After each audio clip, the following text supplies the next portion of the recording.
हमारा major source जो है कॉन्स्टिट्यूशन के लिए वो है गवर्नमेंट ऑफ इंडिया एक्ट 1935। ये मेजर सोर्स है हमारे कॉन्स्टिट्यूशन के लिए।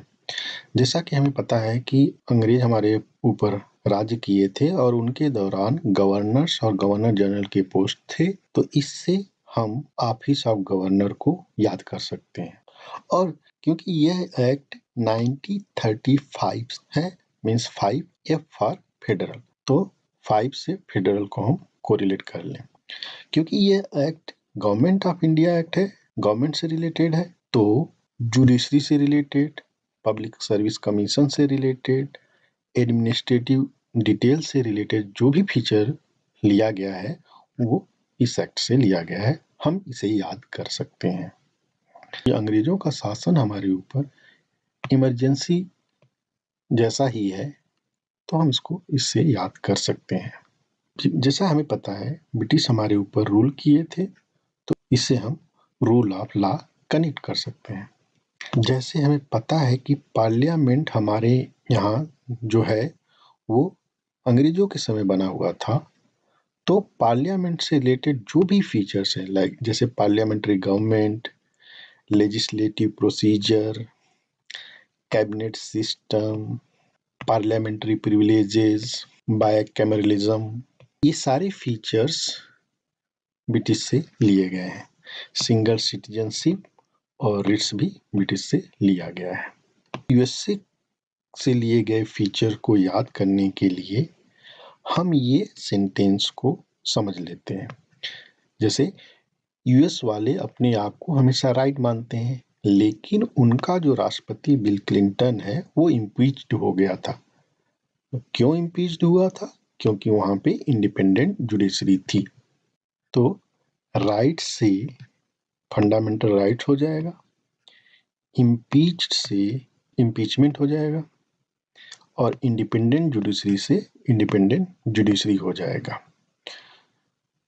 और इससे हम लोग judicial review, removal of supreme court and high court जजेस को हम कोरिलेट कर सकते हैं। पोस्ट ऑफ वाइस प्रेसिडेंट को हम याद कर लेंगे।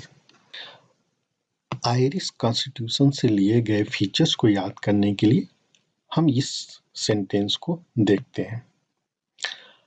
अय्यर लोग साउथ इंडिया के ब्राह्मण होते हैं जो प्रिंसिपल की बात करते हैं, और ऐसे लोग ही राज्यसभा के लिए नॉमिनेट होते हैं या प्रेसिडेंट के रूप में इलेक्ट होते हैं। तो अय्यर से आयरिश हो जाएगा, प्रिंसिपल से डायरेक्टिव प्रिंसिपल हो जाएगा, और ये नॉमिनेशन और इलेक्शन को हम नॉमिनेशन और इलेक्शन से कोरिलेट कर सकते हैं। कैनेडियन कॉन्स्टिट्यूशन से लिए गए फीचर को याद करने के लिए सी फॉर सी याद कर लें। जैसे federation with strong centre, residuary powers in the centre and appointment of state governors by the centre. Australian constitution से लिए गए फीचर को याद करने के लिए हम ये देखें। जैसे हमें पता है कि ऑस्ट्रेलिया में 2 क्रिकेटर भाई थे, स्टीवा एंड मार्कवा। और अगर इसको देखें, इसमें 2 इंपॉर्टेंट फीचर है। कंकरेंट लिस्ट, जिसमें सेंटर और स्टेट्स दोनों आते हैं, और ये है joint sitting of the 2 house है, जहाँ पे दोनों हाउस इन्वॉल्व हैं। इन 2 ब्रदर्स से हम ये 2 इंपॉर्टेंट फीचर याद कर सकते हैं, जिसमें 2-2 सब्जेक्ट हैं। जर्मनी से suspension of fundamental rights during emergency लिया गया था। अरे भाई, अगर हिटलर होगा तो क्या करेगा? वो सब कुछ तो सस्पेंड ही कर देगा। तो इससे हम याद कर सकते हैं। रसिया से लिए गए फीचर को याद करने के लिए हम ये समझ लें कि रसिया में कम्युनिस्ट की सरकार होती है और कम्युनिस्ट लोग सोशल जस्टिस को ड्यूटी मानते हैं। इवन आप देखेंगे रसिया में एक पार्टी है जिसका नाम है communist party of social justice. Social justice से आइडियल ऑफ जस्टिस और ड्यूटीज से फंडामेंटल ड्यूटीज हम याद कर सकते हैं। एक और तरीका है जिससे हम इसको याद कर सकते हैं। रसिया हिंदी वर्ड होता है जिसका मतलब होता है जो प्रेम संबंधों में विश्वास करता है, प्रेमी होता है। तो जिस समाज में जस्टिस होगा, सोशल जस्टिस होगा, उसमें ही प्यार मोहब्बत हो सकता है। तो इससे भी आप कोरिलेट कर सकते हैं। फ्रेंच कॉन्स्टिट्यूशन से लिए गए फीचर्स को याद करने के लिए हम ये देखें कि फ्रेंच लोग पब्लिक को बहुत लिबर्टी देते हैं। सो इससे रिपब्लिक हो जाएगा और ideals of liberty, equality and fraternity हो जाएगा। फ्रेटर्निटी को याद करने के लिए ये देखें कि इसका FRA, फ्रेंच का FRE, हम इन दोनों को कोरिलेट कर सकते हैं। साउथ अफ्रीकन कॉन्स्टिट्यूशन से लिए गए फीचर्स हैं procedure for amendment of the constitution and election of members of Rajya Sabha.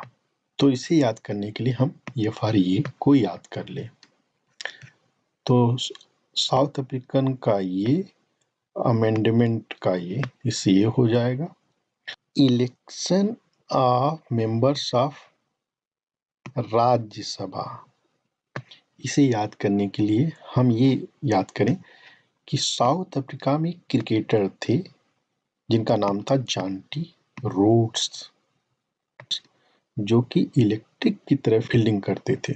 तो इलेक्ट्रिक से इलेक्शन हो जाएगा और R फॉर R, तो election of members of Rajya Sabha हम रोड्स के नाम से और उनके कैरेक्टरिस्टिक से याद कर सकते हैं। जापानीज कॉन्स्टिट्यूशन से प्रोसीजर इस्टेब्लिश बाय लॉ लिया गया था। हमें पता है कि जापानीज लोग लॉ से काम करते हैं, तो ये याद हो जाएगा।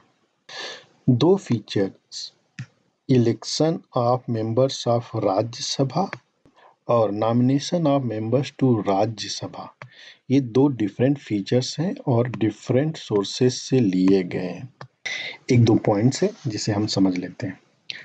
फेडरल सिस्टम मीन्स कि पावर्स सेंटर और स्टेट्स के बीच में डिवाइडेड होता है। इंडियन पार्लियामेंट्री सिस्टम में दो हेड्स होते हैं। पहले प्रेसिडेंट जो कि नॉमिनल होते हैं और दूसरे प्राइम मिनिस्टर जो कि रियल होते हैं। रेसिड्यूरी पावर्स वो पावर्स हैं जो पार्लियामेंट बना सकती है एज अ लॉ उन मैटर्स से रिलेटेड जो कि ना तो यूनियन लिस्ट में, ना ही स्टेट लिस्ट में और ना ही कंकरेंट लिस्ट में मेंशन हो। होप कि आपको ये वीडियो पसंद आया होगा।